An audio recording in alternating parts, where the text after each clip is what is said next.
let's talk about the Match 2026 cycle. I'm going to go through this really quickly. I did this in the planning webinar, so you can go back and see it, but I thought you would at least take a screenshot of this because this takes me like 3 different places in order to make this one calendar. So ARIS has a calendar, ECFMG has a calendar, the NRMP has a calendar.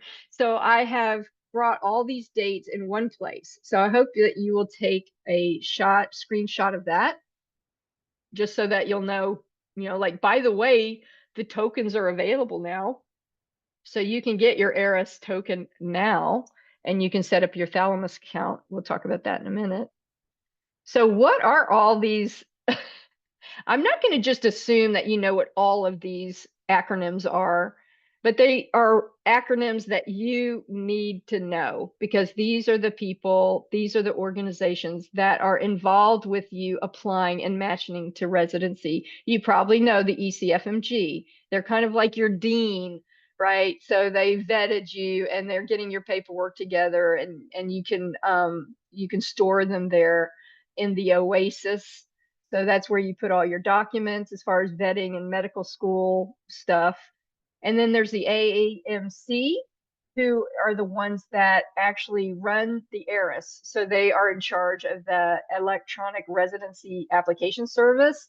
And also there's Thalamus. That's starting last year, you used Thalamus in order to receive your invitations and accept them and schedule for your interviews. And some programs will give you information on Thalamus about how the interview will be done. Is it in person, hybrid, or virtual? And some even have used Thalamus to actually have the virtual interview. So it's important to get your, and that's free, by the way. I don't want you to think it's an extra thing. That's free when you work with ARIS. And then starting last year, if you are in OB/GYN specialty, then you're using the residency CAS. So I'm very sorry if you're applying for 2 specialties, OB/GYN and say internal medicine, it's 2 different applications. I'm really sorry about that. Not my fault. Okay.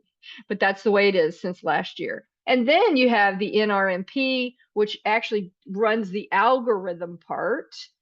And they have the R3 system, which is how you're going to rank things later. It's not real important to know that right now, but wow, that is an alphabet soup of registration and matching, isn't it? Hopefully some of those are familiar, but if not, hey, that's the way it works here.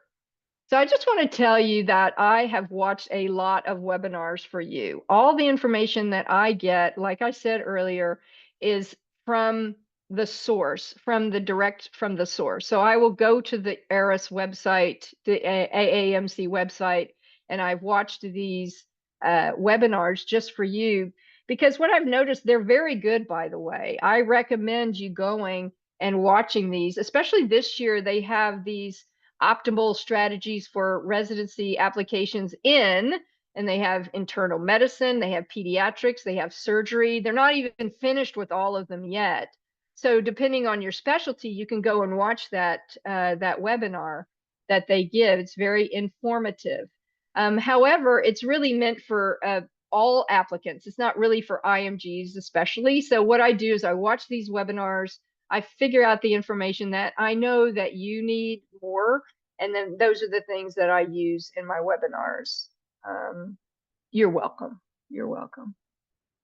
Anybody want to say thank you?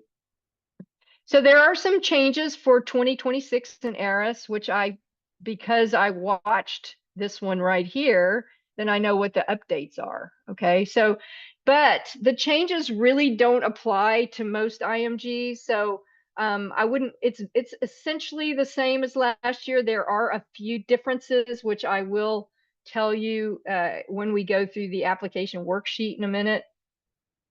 They are having a pilot program for specialty specific questions. So if you're here tonight and you think you're going to apply next year, you're just here early because you're awesome. It might be where specialties have questions that they want you to answer specifically, but It's really for 3 specialties that well, like one of them is plastic surgery, I think, which I know very few IMGs apply to, although I had a client that matched in it a few years ago. And then it's like orthopedic surgery and ENT, I think, something like that. So most IMGs are not part of those specialties. There's a cool place now though, postgraduate training information for IMGs. You never really could include your postgraduate training before this year, and now you can. So I do get clients who have already completed residency in their home country. So now there's a way for you to be able to show that you have finished residency. So I think that's really great. And then they have a lot of clarification on academic and professional interruptions or extensions. That was a big, huge, confusing thing last year, and they've made it very specific this year, much easier to understand what it's all about. And so that is really, if you have problems at your medical school, that's really what it's about. It's not that you had an interruption because of a family issue or because of a health issue or finances. It's nothing like that. It's just about you and your medical school. So there was some kind of disconnect, let's say, and you were put on probation or something like that. And so it's a chance for you to give your side of the story. So it's going to be on your record already. Then this is a place where you can give your side of the story. So I don't know. Most IMGs are top of their class, though, so it's not usually an issue. So Residency Explorer. So we have, an enhanced tool now. Last year it got a lot better. Then this year they've gotten even better than last year. And so I'm going to show you some things in Residency Explorer tool so that you can start learning how to research programs and find programs that align with your, let me get this out of the way, sorry. Put you over here, and the chat's there. I'm missing my stuff here. Here it is. Come on. Where are you? Are you over here? Oh, there you are. Okay, it's like when you lose things on the screen. All right, I'm gonna go to log into my Residency Explorer tool. Let me stop sharing or share in the other place. Here we go, share. Okay, so can you tell me in the chat if you can see my Residency Explorer? Can you just somebody tell me, because I'm kind of switching back and forth. Yeah, okay, good. So I'm going to be telling you basically how to use the Residency Explorer, but there are some new things. They have really changed up some things and improved it, especially in the visuals.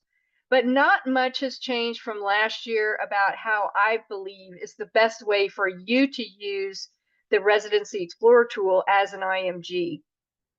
So what I'm going to do is show you how you can start if you've got no list, like your list is completely empty. Okay.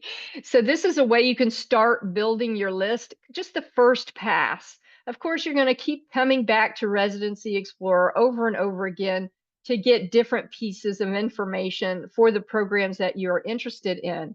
But I'm going to show you tonight how to just do that first pass so that maybe you can start building a list of, let's say, 10 programs to start with. So there's 3 sections of Residency Explorer tool. There's My Profile, Explore, and Compare. In My Profile, it's going to give it's what you feel are the characteristics and offerings that are important to your residency training. And there are a lot of things here, characteristics, opportunities, benefits, practice environment, demographics. All these things are what's important to you. Now, when we're going through the first pass of the Residency Explorer tool, I believe that this is not that important for you right now because you're just trying to start your list. And if you fill this out first, it's going to limit the list that will generate for you. It's not like you can't see the other programs, but it is going to give you a focus on the ones that it believes, based on your filters, would match what you want. But I think that's probably not the best way to do it. One thing you could do is you could click resident demographics and background, and you could say, well, I really only want to see something that has at least 50% IMGs or something like that. But I really don't think that you need that at all right now. I feel like first pass, you could skip it. Let's go to Explore, though. So if we go to Explore, you start at the top by putting in your specialty. So there are more specialties now than there were in the past. More specialties have decided to use Residency Explorer, so that's cool. I'm just going to do internal medicine tonight because I know a lot of you end up doing internal medicine, but just know that you have to check. You know, if you're doing emergency medicine, you just click it there. So I'm just doing internal medicine for tonight. And another thing I want to show you is they have updated a lot of things on this tool, but the actual data isn't necessarily in yet. They're expecting the programs to upload the additional data that they've asked for sometime in August. So you will see some blank spaces here, and that's because the data is not available yet. Okay, so it's, I think in August we're a little bit early, but I don't think we're too early. If you see some blanks here, that's why. Now I think I'm going to clear off these things. So I believe that, let's stop. So we're going to go just by the left side. I think it's important to maybe go by region. Now you can choose more than one region, but I would do this by region. I think it's easier to keep things organized that way. So let's just say we're going to start with the Middle Atlantic region. And we want to choose which type, because I think it will default to all of these types. So it's going to give you all the informations for MD, DO, US IMG, non-US IMG. By the way, I know I do have some US IMGs here, so you would choose that one, obviously. Or if you're a non-US IMG, you just choose that one. And then let me make this bigger so I can see it. I'm having trouble seeing. Okay. And then you might want to put in visas.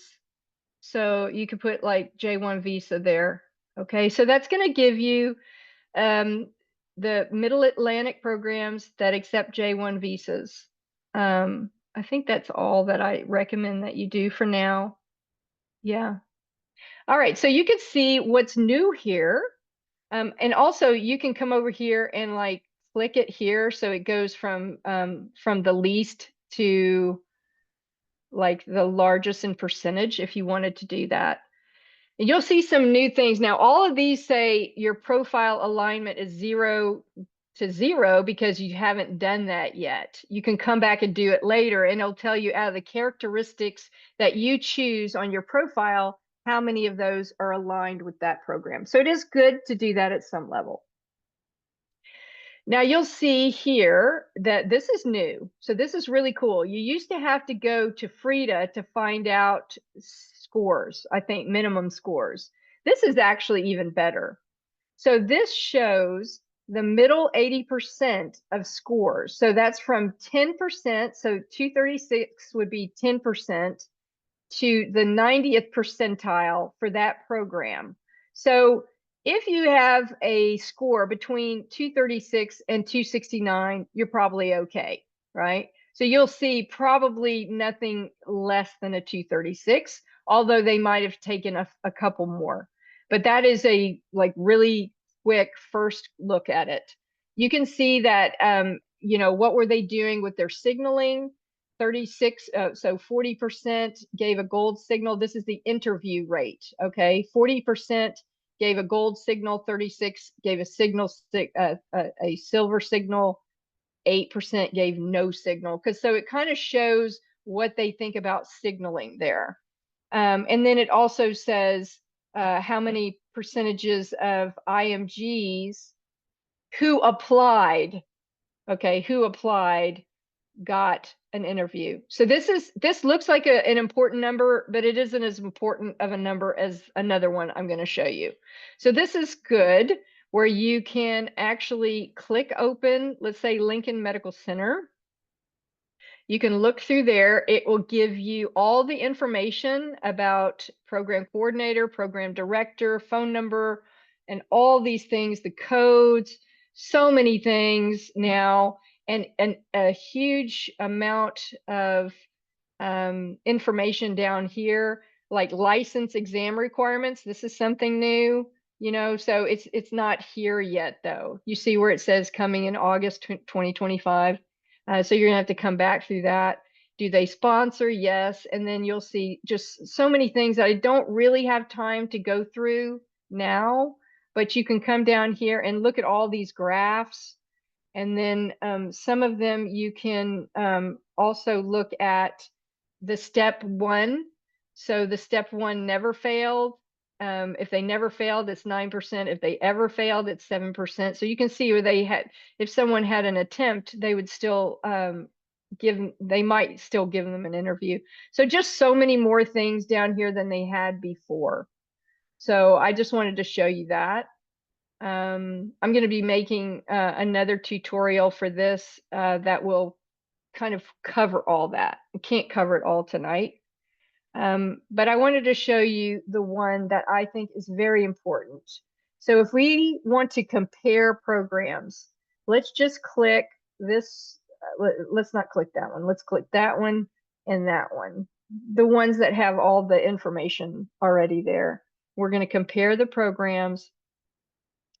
And you can choose a lot of different things to compare, but really there's only one thing that's important, and that is composition of applicants invited to interview by medical school type. That's the one thing that you need to click. You don't need to click all these other things. And you could put like, I think up to 10 of these to compare side by side. You submit it, and we come down here and it shows you the right down here. So at Mercy Catholic Medical Center program, 61% of applicants invited were IMGs. Wow, that's a huge number, right? At Zucker School of Medicine, 30%, still a really big number. So 30% of applicants invited to interview. Okay, so that is a big number. This number is more important than the one on the first page, which just said what percentage of IMGs. So if 100 IMGs applied, 8 were interviewed, right? But in this one, it says 61% of all applicants were IMGs. That shows you a true IMG friendly program. Does that make sense? Can you guys give me a thumbs up? Yes, I can see it. Does EAD count as USIMG? I don't know what EAD is. I never heard of that. Tell me what that is. Okay, so by the way, I am going to be giving you later tonight this tool, the Residency Program Discovery and Alignment Organizer, and that's where you can put all your information that you were just looking at in the Residency Explorer. So if we go back, let's go back to where we were before. Well, let's just open, no, I was already at Lincoln. Let's do the Lincoln one because I already have it loaded. Okay, so here's all the contact information. You can put that all in your organizer, you see. So then later when you're trying to make the decision, you'll already have all the information here. And then later when you are ready to start really thinking, like after you've interviewed, let's say, or when it's ready, when you're ready to interview, there's things over here that's going to help you interview there. So are you a good fit for this program? What's the mission, vision, and goals? Who are the key personnel, the community, and the important aspects of the program? Okay, so I made that for you guys.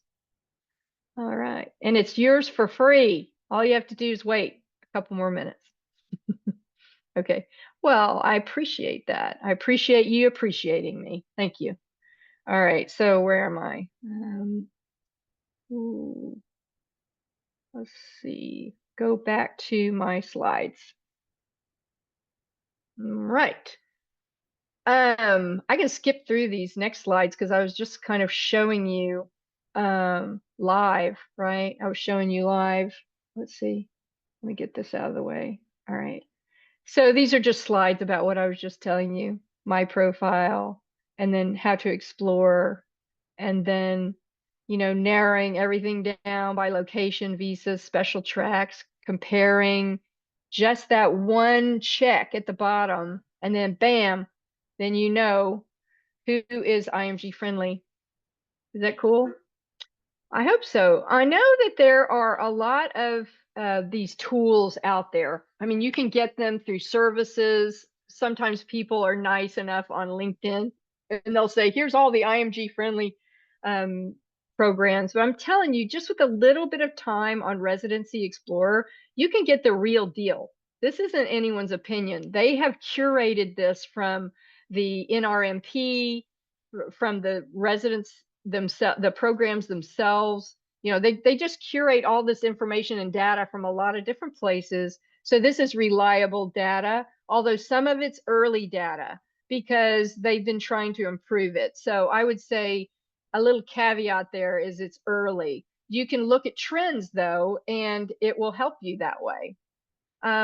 Also, we have this other tool called FRIDA, Fellowship and Residency Electronic Interactive Database, which is important if you are OBGYN because they have this new alignment check index. Unfortunately, you can't go through that alignment check index if you're not OBGYN. So this is only for them. And it'll show that if you are a good fit in FRIDA just for OBGYN. But for all specialties, it's also good if you go to FRIDA for just like one thing. Okay, so if I open up FRIDA, I think I have it already opened up somewhere else. Again, I don't have enough room down here. Okay, let me go back to this. FRIDA specialty guide.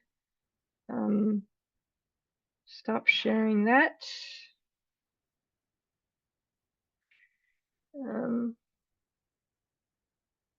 Where are you? Stop sharing. Stop sharing that and start sharing the other thing. Are y'all staying with me? I know this is a little dry. My son earlier said, Mom, that sounds really dry. And I said, hey, I think it's really important for my IMGs. So if you go to FRIDA and you search for programs, now let's see, if you had my cool tool here and hold on, and here's a little shortcut. You just copy it here, you go to FRIDA and you paste it there, paste, then it'll bring it up. So you don't have to all search again. Okay, so you can go here, and the good thing about this one, there's something here that that the other one doesn't have, which is, I think this is cool, like the wait, what was that? How many letters of, how many LORs I think is in here. Program start date. There was more. Where am I not looking at? Oh, I know. This is why, because this is, I'm glad you saw me confused because this is confusing. So it's not on the overview page, it's on the program and work schedule page, which doesn't really make sense, but it can show you that it is going to participate in the NRMP, also the interview period. So they're going to do interviews between November 4th. Wait, that's from last year. I guess they'll update that. Oh, here it is. November 3rd to December 23rd. So you'll kind of know when to expect invitations and interviews for that. Also, required letters of recommendation is right here. So 3 there. And then, let's see, there was something else I wanted to show you with this one. There's some minimum scores here, but oh, that's for Comlex, but there's some minimum scores here. You know, it's just kind of in alignment to what it said before on Residency Explorer tool. So that, and then I think, oh, there was one more thing. This right here. A lot of people ask this. PGY1 applicants to this program must have graduated from medical school within the past number of years. So it needs to be less than 7. So 6, 1, 2, 3, 4, 5, 6 is what that means. So there's a couple of things in Frida that will help you. But gosh, Residency Explorer is getting so good, y'all. It's getting so good. They're trying to improve it every single year. Okay. Let's see. Here I am. All right. It looks like there's some questions, so I wanted to get to those, and then we'll move on. Okay, just yes. He's not wrong. The path is so dry. Trying to find the mirage. You found the mirage. Look. Here, have some tea. We're all thirsty. I can't see your tool. Uh-oh, sorry.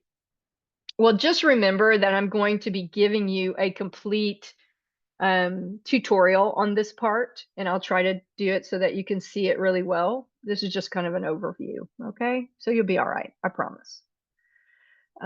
So your application is an important part of becoming matched, but what's next?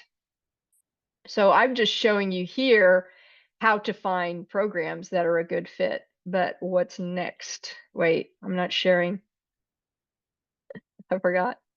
All right, but what is next? So now is the part where I'm going to tell you some things that I can do for you. There's special challenges in the application stage. When I look at an application, this might be you. When I look at the application, I'm so confused about how to signal or show preferences.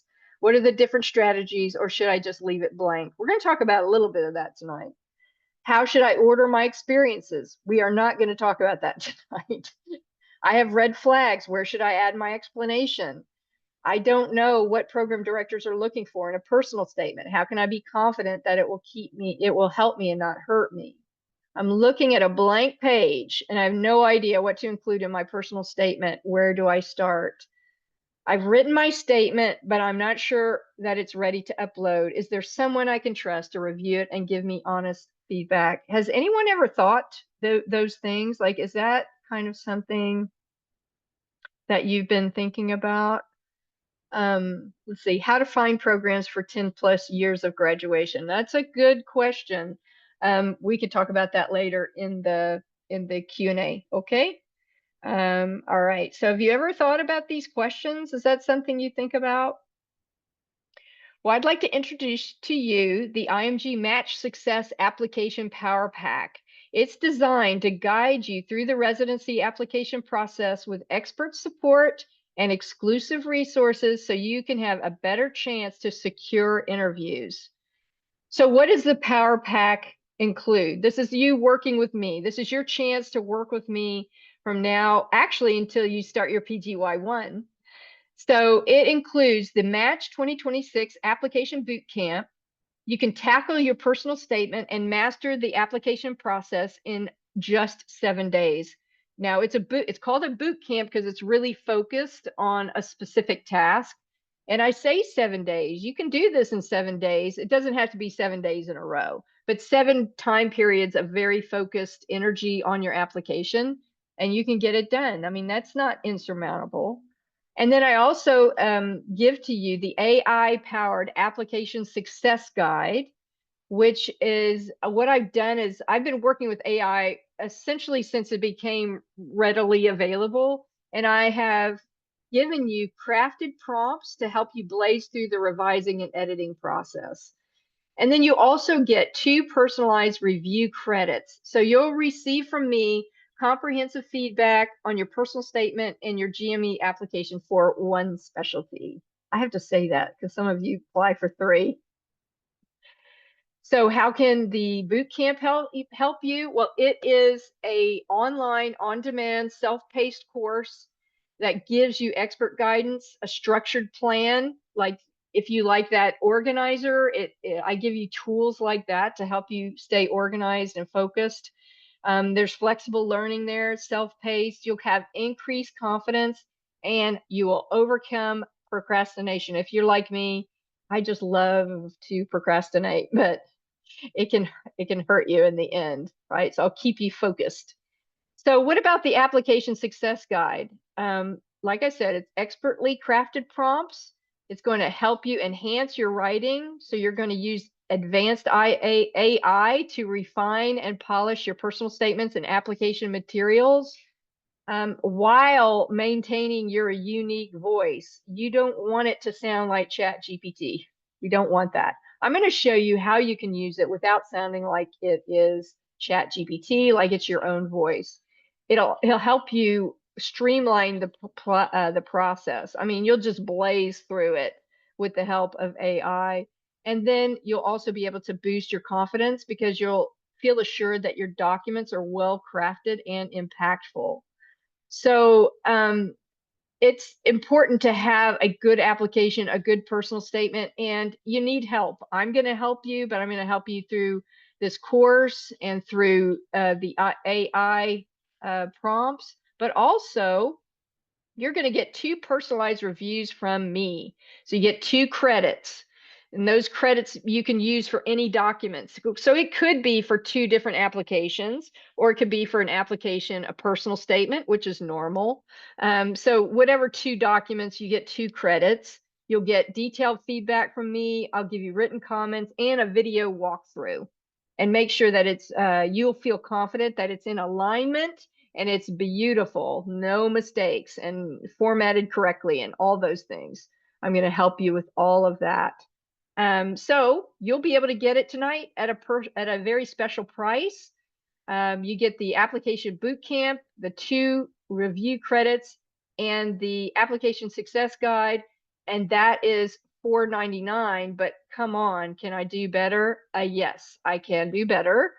So you also get 1-year access to these self-paced on-demand digital courses, networking challenge, interview mastery. So if you're thinking ahead, like, yeah, I'm doing this in order to get interviews, that course will help you with your interviewing skills. And then you also, something that could help you right now, especially if you're going through USCE and you're not sure what's expected of you in these American institutions. You could take a peek at that residency readiness, and it's kind of a course that will help you with workplace communication, with your coworkers, with your patients, cross-cultural communication, and all of that is included as bonuses. You also get a 1-year membership to the IMG Match Success Community. And I know I have a couple of community members in here right now, so it's good to see you. You'll have access to Thursday Night Live, where I come on every other Thursday, fill you in on what's going on. I have office hours, so it's not like you're going to get connected to me and then I forget about you, or it's impossible to get in touch with me. No, it isn't, because I have office hours. We also have Talk Lab sessions. These are master classes to help you. So in 2 weeks, we're going to have a master class on the applications. But in that one, it's a Zoom and we're all in there. It's private Zoom room and we can talk about things. So it's not just me, blah, blah, blah. It's everybody talking to each other. And then also other resources, recorded sessions, guides, and templates. All of that for a no-brainer offer of only $347. So that is a $1,350 value for $347. You save over $1,000 if you decide to join us tonight. I hope you do. One more thing, if you sign up before the end of the webinar, you can also get another bonus 30-minute personalized brainstorming session with me, and I will walk you personally through these through the Residency Explorer tool and get you started with your list. We can just do some brainstorming there about, and you can get some feedback from me about your list building. You also, so you'll get a program list, and then strategic planning for using the rest of the IMG match community for your benefit. What is the best way for you to use the platform and the community? And that is only if you sign up before the end of the webinar and you're thinking, okay, how am I going to do that? I'll give you this in the chat. Now you can either do that QR code, copy. Okay, I'm gonna put it in the chat. So you can use, by the way, there's a 30-day money back guarantee. If within 30 days or August 20, no, that should be July 26th, you decide that the Power Pack isn't right for you, say you buy it tonight and then you check it out and you go, that's not really for me. I will give you your money back, no questions asked. I've done it before.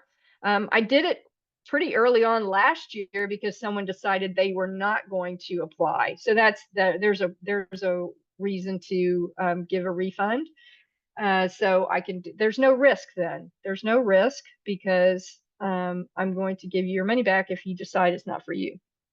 So again, there, if you want to scan that QR code, look at me, old lady using technology. I'm not scared of a QR code. So there's a QR code also in the chat. There's the old style of a link, either one of those. So you want to kind of click on that right now, even if you're not sure you want to do it. Go ahead and click on it now because I'm going to get off of this in a minute, and you don't want to miss that. You don't want to miss that offer that you can get that 30-minute brainstorming session, because that is the one thing you have to apply. You have to join tonight in order to get that extra 30 minutes. Now, this application PowerPack, it'll be a while. It'll be around for a while. You'll see it in your recording email. It'll be available there, and I might send one more time, but it's not going to stay around. So if this is something you think you want to do, you want to work with me, there's no reason to wait because the price isn't going to go down. All you do is you get less time with me. So join now, and then you don't have to worry about that. So again, check out that QR code or the link, which is in the, can someone check the link for me that's in the chat? Just let me know if it pops up. Like if you click that, are you able to get to can someone do that for me? Okay, great. Thank you, Priya. I appreciate it. Thank you. It works good. Now, as promised, I promised you, if you stuck around for that I would give you your free gift. So here it is. Now, I still have a lot of stuff to go over tonight, and I hope you'll stay with me, but I promised, so I'm giving it. Okay, so there is your free gift. If you see what it's going to show you, let me walk you through this real quick because sometimes this can be a little confusing. People say, oh, it doesn't work. But where is it? That one? That one? Yes, this one. Okay.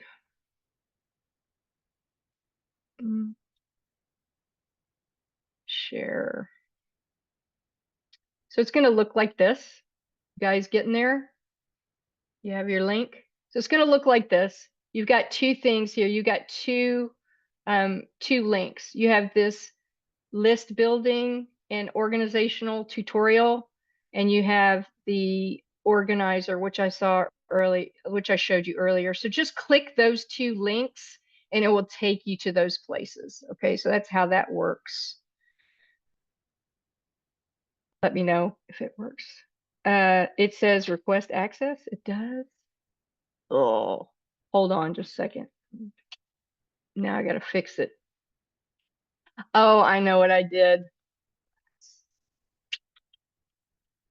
I moved it. And you know, when I moved it, it messed it up. Oop. Not this one. Get out of the way. Just a second. I'm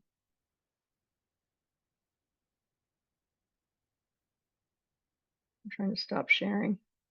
Okay, I stopped I promise I'm fixing it. The problem is I moved it, you know, and then when I moved it, then so I have to change the share.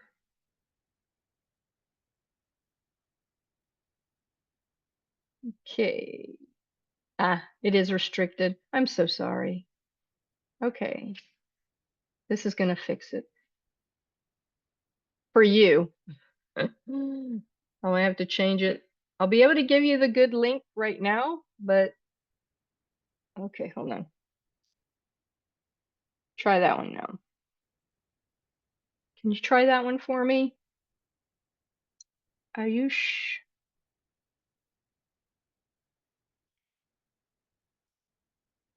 I really don't want to move. It works. Great. I don't want to go on until I know that works. Great. And I'll check that one again for you. All right. So we got that. Now, where am I? Okay. I'm already in your, when I try to pay, it looks like I'm just taking like, yeah. Lauren, you're already in the community. We'll talk separately about the PowerPack. Okay. If you're already in the community members, we'll talk about it and we'll get you signed up. Okay. No worries at all. No worries at all. Okay. So let me share. She's trying to be a double purchaser. Yeah. That's good. It's a good idea. All right. Now we're ready. Are you ready for step 2? Here we go. All right. The next thing I want to talk about is geographic preferences. So geographic preferences is where you indicate your preferences or lack of preference by selecting up to 3 US Census divisions and then describe your preference or lack of preference. And then there's also setting preferences. You'll be asked to indicate your preferences or lack of preference for urban, suburban, or rural settings, and then to describe your setting preferences or lack of preference. So how are they shared with programs? So you will be able to select your preferences for the geographic divisions.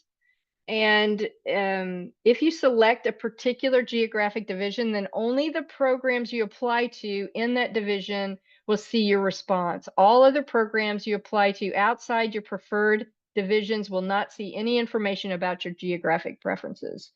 So if you select, I do not have a division preference, then all programs which you will apply to will see your response. But if you don't respond or if you skip it, no information is provided to any program, which means that they are assuming that you are applying to another division that they can't see. So you have to choose the geographic divisions or I do not have a division preference. It's the same thing for the setting preferences. You choose what preference or your lack of preference, and then you give the explanation to that. Okay. Okay. I'm going to fix that YouTube video as well. I'm so sorry. Like I said, I kind of moved it, and I think that kind of changed the settings, but I will do that before we leave tonight. Okay. You can send me an email if you have to go and you weren't able to access it, but I'm going to change the settings. So even if it doesn't work right now, it'll work after I get to there and change the settings. Okay. So it should be okay.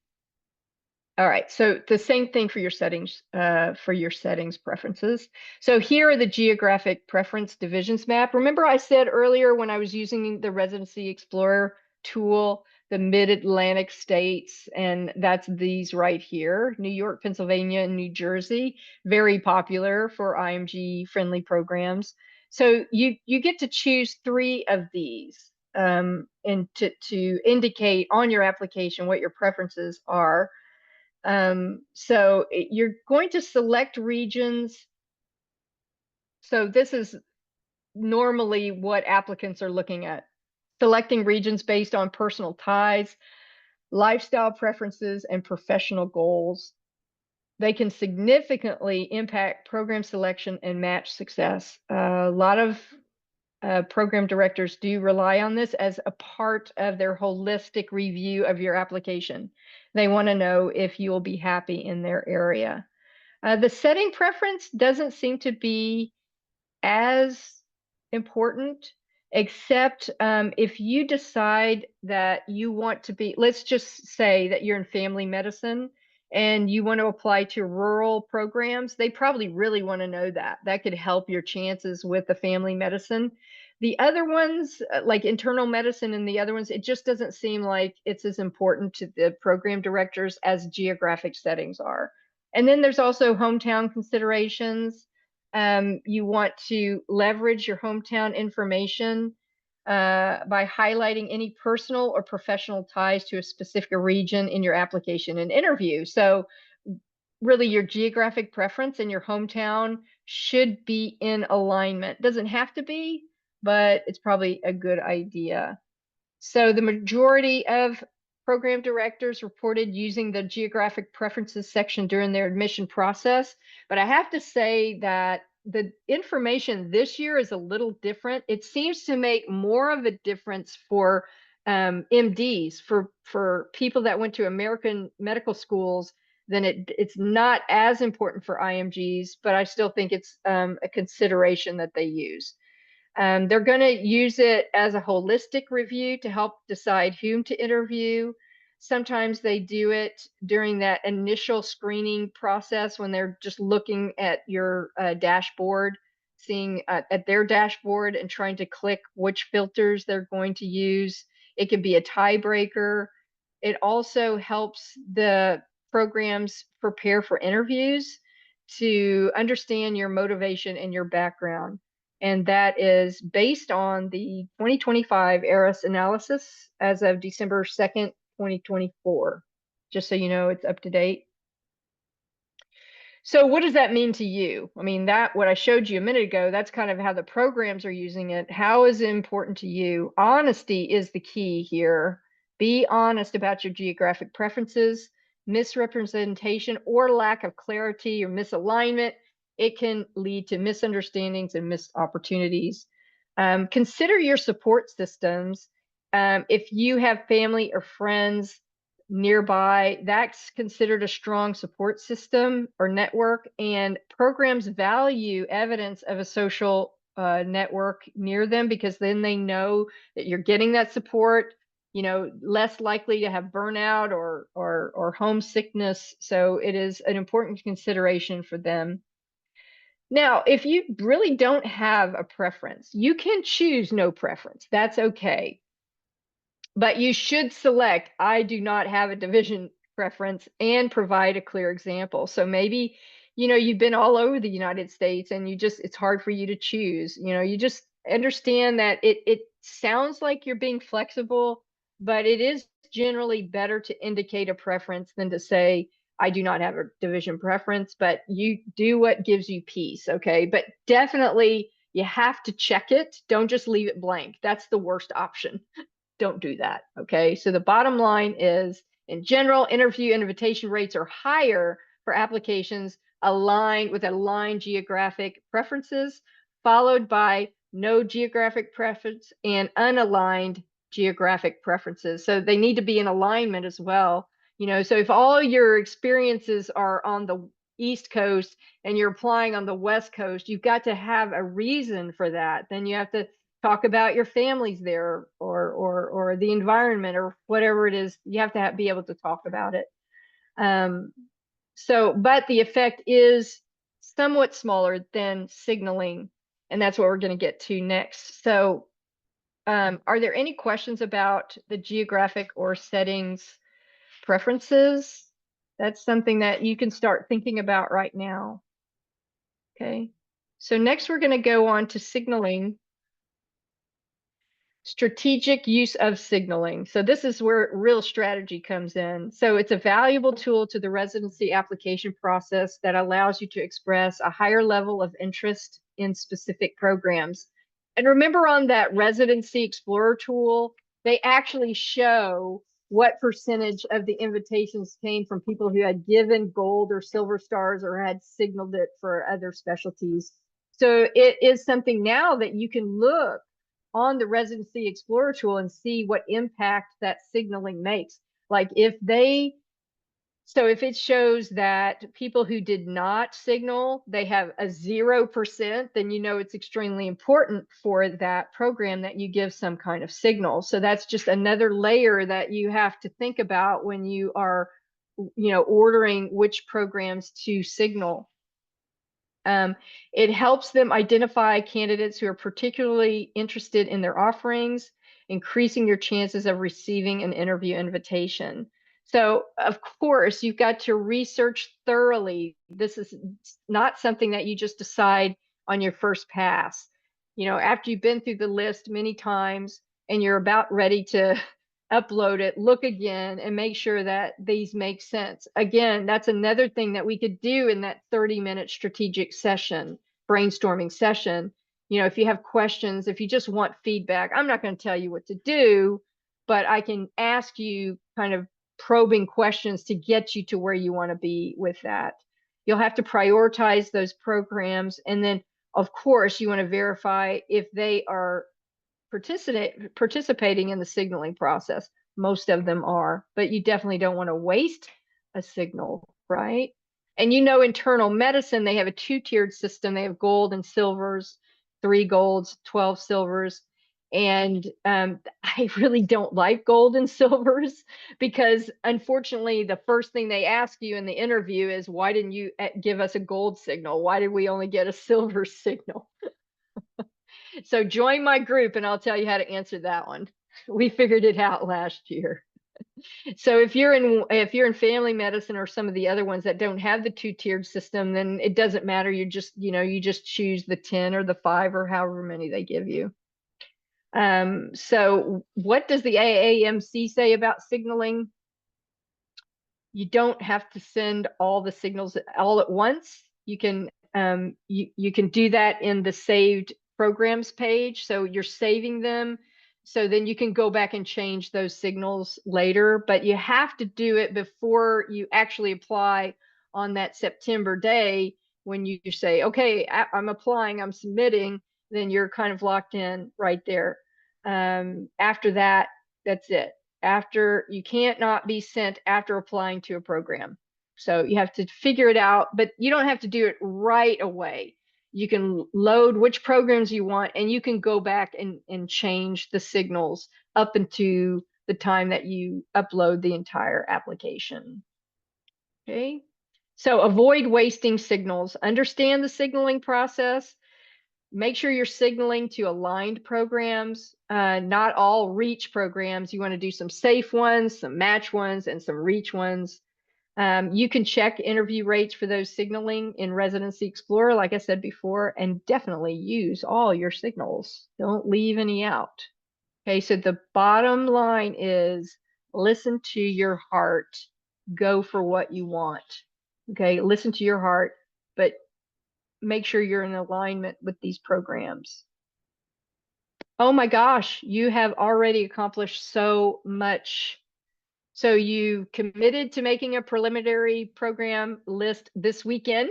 I hope you've committed to doing your work. You have discovered online tools you can access to help you. You're ready to organize with the show up gifts. As soon as I figure out the links, I will do that. And you've experienced how it feels to work with me and be part of a supportive community of like-minded IMGs. And the most important thing is you've connected with me as your mentor.